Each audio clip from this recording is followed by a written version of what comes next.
না, রাতে তাড়াতাড়ি শোয়া।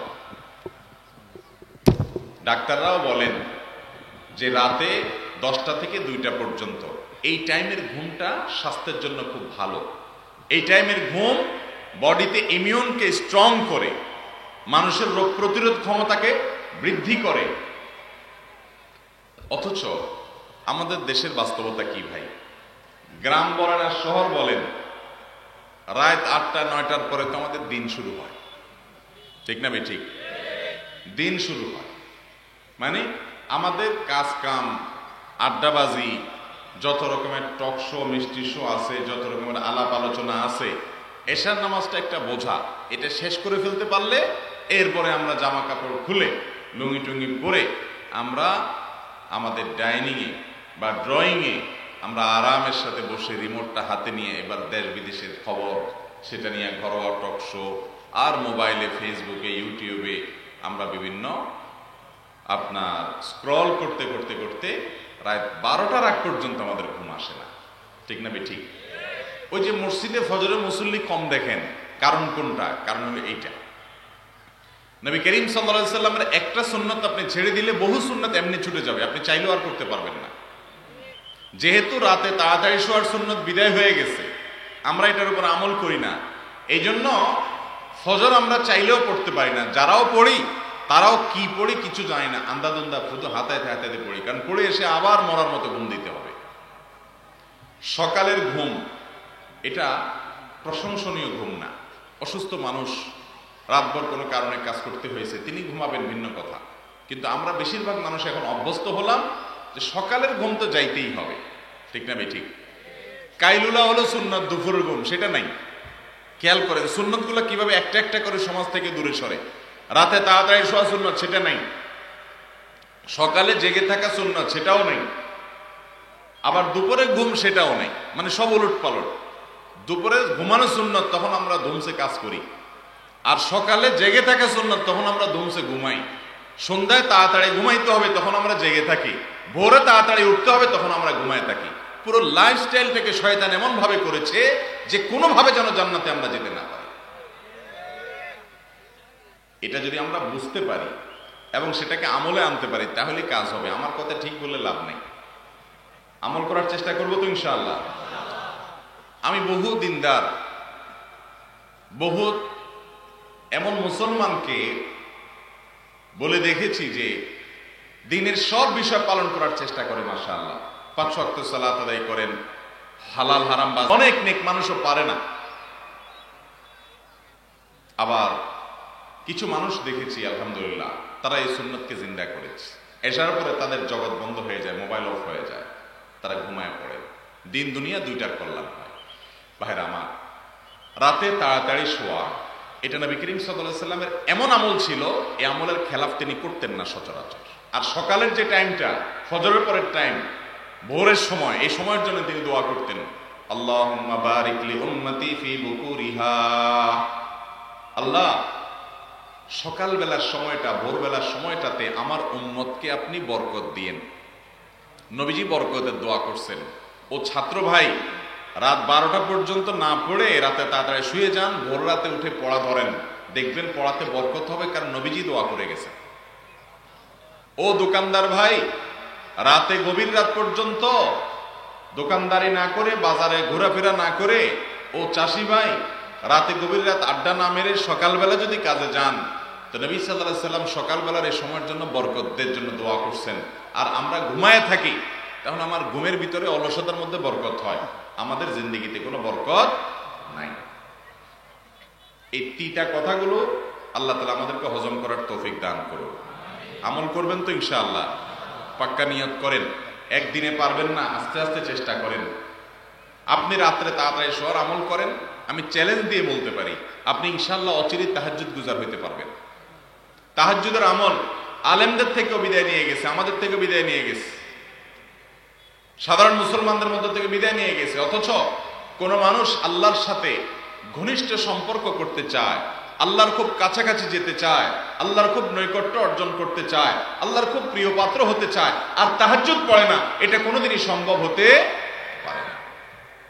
কিন্তু তাহাজ্জুদ কিভাবে পড়বেন রাত 12টা 1টা শুলে? সম্ভব না অসম্ভব?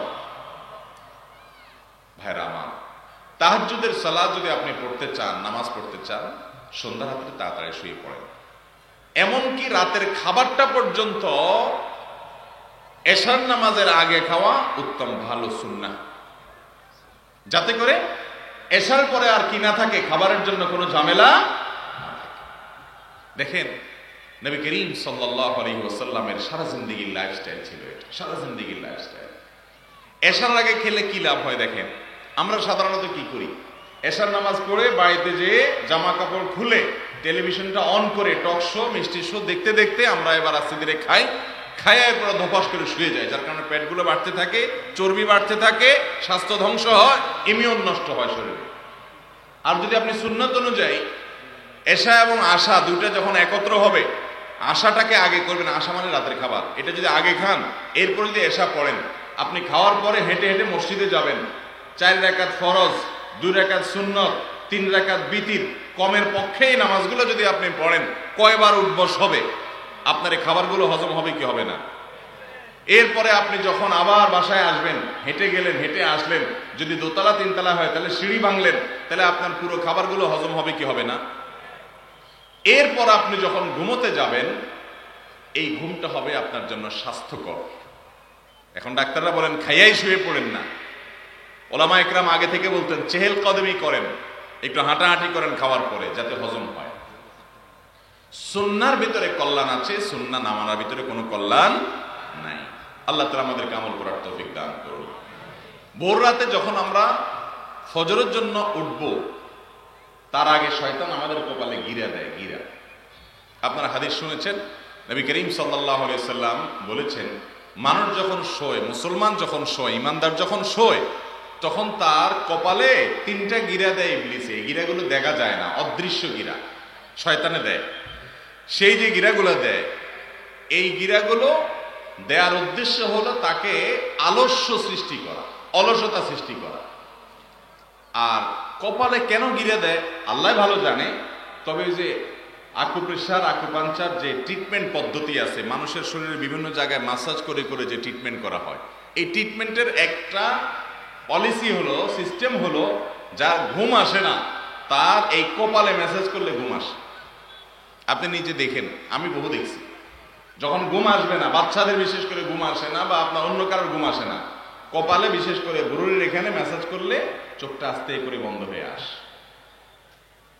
তো এটা তো এখন আজকাল আকুপ্রেশারের এই ট্রিটমেন্টের পদ্ধতি থেকে জানলাম, কিন্তু নবী করিম সাল্লাল্লাহু আলাইহি সাল্লামের সেই 1450 বছরের হাদিস দেখেন, আপনি যাতে ভোর রাতে ঘুমে একদম মরার মতো ঘুমান, ঘুম যাতে গভীর হয়, ফজর যাতে পড়তে না পারেন, এজন্য কপালে 3টা গিরা দেয় ইবলিসে। কয়টা গিরা দেয়? গিরা দেয়। গিরা দেওয়ার উদ্দেশ্য হলো ঘুমটা ভালো করে আসা, মেসাজের কাজ করতে পারে, বলতে পারেন। এরপর যখন মানুষ শোয়, ওই যে শয়তান যেহেতু গিরা দিচ্ছে, এই জন্য ফজরের সময়, বিশেষ করে শীতের সময়, মনে হয় যে মুয়াজ্জিনের আজান শোনার পর, অ্যালার্ম দিয়ে রাখছেন ফজর নামাজ পড়বেন, অ্যালার্ম বাজার পর মনে হয় এই আরামের ঘুম ছেড়ে কম্বলটা থেকে উঠলে মনে হয় লাইফটা শেষ হয়ে যাবে, এখনই মরে যাবো মনে হয়, এত ঠান্ডা। ইবলিস এসে কানে কানে বলে যে এই শীত, এই ঠান্ডার মধ্যে উঠলে একদম শেষ হয়ে যাবে। তখন কম্বল মুড়ি দিয়ে আরো আরাম করে ঘুমাই আমরা, ঠিক না ঠিক? নবী করিম সাল্লাল্লাহু আলাইহি সাল্লাম বলেছেন, আমার কথা না। ইবলিস তখন এসে বলে, রাত এখনো অনেক বাকি আছে, আর একটু ঘুমাও। মোবাইলে আপনি অ্যালার্ম দিয়ে রাখছেন জামাতের আর 15 মিনিট বাকি আছে, তারপরে অ্যালার্মটা বন্ধ করে চিন্তা করেন 15 মিনিট তো আছে, আর 5টা মিনিট ঘুমাই। এই অসুবিধাটা আপনাদের হয় কি হয় না? আমার তো হয়। আর 5টা মিনিট ঘুমাই মনে চায়, তখন অ্যালার্মটা বন্ধ করে আরো একটু ঘুমান। এই যে 5 মিনিট ঘুমাচ্ছেন আপনি, রাতে 5 ঘন্টা 6 ঘন্টা ঘুমাইও আপনার হয় নাই, কিন্তু 5 মিনিটের জন্য এখন আপনি এত কাতর হয়ে গেছেন। ইবলিস আপনাকে জামাত মিস করাইতেই হবে, ফজর মিস করাইতেই হবে, তার মিশন। এই জন্য দেখবেন ওই টাইমে মনে হচ্ছে আর 5টা মিনিট, আর 2টা মিনিট, আর 10টা মিনিট ঘুমাই। ওই 5 মিনিট আর 5 মিনিট থাকে না, এরপরে এক ঘুমে কখনো কখনো 7টা, কখনো কখনো 8টা। হ্যাঁ, যারা নিয়মিত নামাজি, যারা নিয়মিত নামাজের গুরুত্ব বুঝে, তাদের কথা ভিন্ন। এই রোগটা আমাদের মধ্যে আছে না নাই? মুহতারাম হাজিরিন, শয়তানের সাথে এটা হলো কুস্তি। আরে এই কুস্তি তো হয় আমার ভর কি, কবি ও দবালে কবি তু দবালে। ইবলিসের সাথে এই লড়াইটা তো আজীবনের লড়াই। সে আপনাকে হারাইতে চাইবে, আপনি ফজর যেন উঠতে না পারেন। নবী করিম সাল্লাল্লাহু আলাইহি সাল্লাম বলেছেন, আপনি যখন এত যদি বাঁশির আওয়াজ হয় আশেপাশে, কেমনে কথা বলে? হ্যাঁ, আশেপাশে কি কোনো পুলিশ টুলিশ আছে নাকি? এত কিসের বাঁশির আওয়াজ ভাই? একটু পর পরে জোরে জোরে চিল্লায় ভলান্টিয়ার ভাইরা, এত জোরে বাঁশি বাজাবেন না আশেপাশে, দরকারে বেদরকারে অযথাই আপনারা বাঁশি বাজান না, খেয়াল রাখেন। এত আওয়াজ হলে তো কথা বলা যায় না ভাই। এ মাগরিবের পরে মাহফিল করলাম, কত সুন্দর নীরব, এত হইচই হইলে কেমনে কথা বলবো? বাঁশি দরকারে বাজান, একেবারে কাছে এসে কানে কাছে এসে পোঁপো করে বাজায়। জি ভাই, তো যেটা বলতেছিলাম, রাসূল করিম সাল্লাল্লাহু আলাইহি সাল্লাম বলেছেন, বান্দা যখন ঘুমায়, ইমানদার যখন একটু সাহস করে হিম্মত করে ফজরের আজান শোনার পর, ওইটা আর একটু জোর করে বাজাইতেছে বাঁশি, বুঝছেন নি? ইবলিসে মনে হয় একটু খোঁচাইতেছে, একটু জোর করে বাজা, যাতে মৌলবী কোনো কথাই বলতে না পারে। বুঝতে পারছেন? সবাই তো সব জিনিস না, আমার অসুবিধা, আমার সামনে কোনো আওয়াজ হলে আর কোনো কথা হবে না, আওয়াজ হলে আমার অ্যাটেনশন শেষ। ভলান্টিয়ার ভাইরা বাঁশি বাজানো বন্ধ করেন না, আরো বাড়াই দিচ্ছে, দেবে বেচারা চেতে গেছে মনে হয়। আচ্ছা যাক, তো হাদিসে যেটা আসছে ভাই, আমরা যখন ঘুমে থাকি তখন ইবলিস তো ওই যে গিরা দেয়, কিন্তু ইমানদার যখন একটু হিম্মত করে কম্বলটা ফেলে দিয়ে, কাঁথাটা ফেলে দিয়ে উঠে যায়, আল্লাহু আকবার, আল্লাহ বড়, এই ডাকে, সাথে সাথে ইবলিসের দেওয়া 3 গিরার 1 গিরা খুলে যায়। 1 গিরা খুলে যায়। গিরা যে খোলে, এটা আপনারা ফিল করেন কিনা জানি না, আমি ফিল করি। আমি একটু বলি, আপনারা খেয়াল করেন, দেখবেন প্রতিদিন ফিল করবেন, অনুভব করবেন। আপনি লক্ষ্য রাখেন, কম্বলের ভিতরে যখন থাকেন, লেপের ভিতরে যখন থাকেন ফজরের আগে, তখন মনে হয় উঠলে শেষ হয়ে যাবো এই ঠান্ডার মধ্যে। যেই মজার ঘুম ধরছে, খেয়াল করেন সন্ধ্যা রাত্রে ঘুম আসে না, 10টা 11টা 12টা ছটফট করেন, ঘুম আসে না। এরপরে ভোর রাত্রে এমন ঘুম আসে, আপনার আর ঘুম ভাঙতে চায় না, ঠিক না বেঠিক? ওই যে সন্ধ্যা রাত্রে ইবলিস জায়গায় রাখে, বলে যে ফেসবুকে আরেকটা পোস্ট বাকি আছে, নতুন টকশো বাকি আছে, অমুক নাটক, অমুক সিরিয়ালের আজকের পর্ব গুরুত্বপূর্ণ, তারপরে ইউটিউবে স্ক্রল করতে থাক, এভাবে আঙ্গুল দিয়ে টানতে ফেসবুকে, ইউটিউবে কোথায় যাচ্ছেন, কি দেখতেছেন, কি টানতেছেন নিজেও জানেন, ঠিক না বেঠিক? মনে যে কিছু হারায় গেছে। ইবলিস এগুলোতে ব্যস্ত রাখে। কিন্তু আপনি যখন হিম্মত করে উঠে যান, একটু খেয়াল করে দেখেন, ফজরের সময় একটু খেয়াল করে দেখেন, কম্বল কাঁথা ফেলে দিয়ে যদি হিম্মত করে উঠে যেতে পারেন, আলহামদুলিল্লাহ পড়ে, ঘুমের দোয়া পড়ে, আলহামদুলিল্লাহিল্লাযী আহইয়ানা বা'দা মা আমাতানা ওয়া ইলাইহিন নুশুর, দোয়া পড়ে আপনি উঠে যান। উঠে যাওয়ার পরে দেখবেন শরীরটা একটু হালকা মনে হচ্ছে। একটু আগে আপনার কাছে যে মনে হয়েছিল যে কাঁথা থেকে, কম্বল থেকে, লেপের ভিতর থেকে বের হলে আমি মরে যাব, এখন তো মনে হচ্ছে না, অনেকখানি হালকা মনে হচ্ছে। ইবলিস মিথ্যুক, এই মিথ্যুকে আপনাকে ভয় দেখাইছে, আপনি উঠার পরে দেখবেন যে অর্ধেক হালকা হয়ে গেছে শরীর। এখনো একটু বাকি আছে, গিরা 2টা বাকি, এখনো হাদিসে আসছে 2টা গিরা তখনো বাকি থাকে। যেহেতু 2টা গিরা বাকি থাকে ইবলিসের, এই জন্য এখনো শরীরটা একটু ভয় লাগে। বেসিনে যান, টেপের কাছে যান, পুকুরে যান, টিউবওয়েলের কাছে যান, আর মনে হয় হ্যাঁ রে কি ঠান্ডা পানি, হাতটা দিলেই মনে শেষ হয়ে যাবো, দিতে মনে চায় না। ইবলিস আরো মিথ্যা কথা বলে আর কি আপনার সাথে।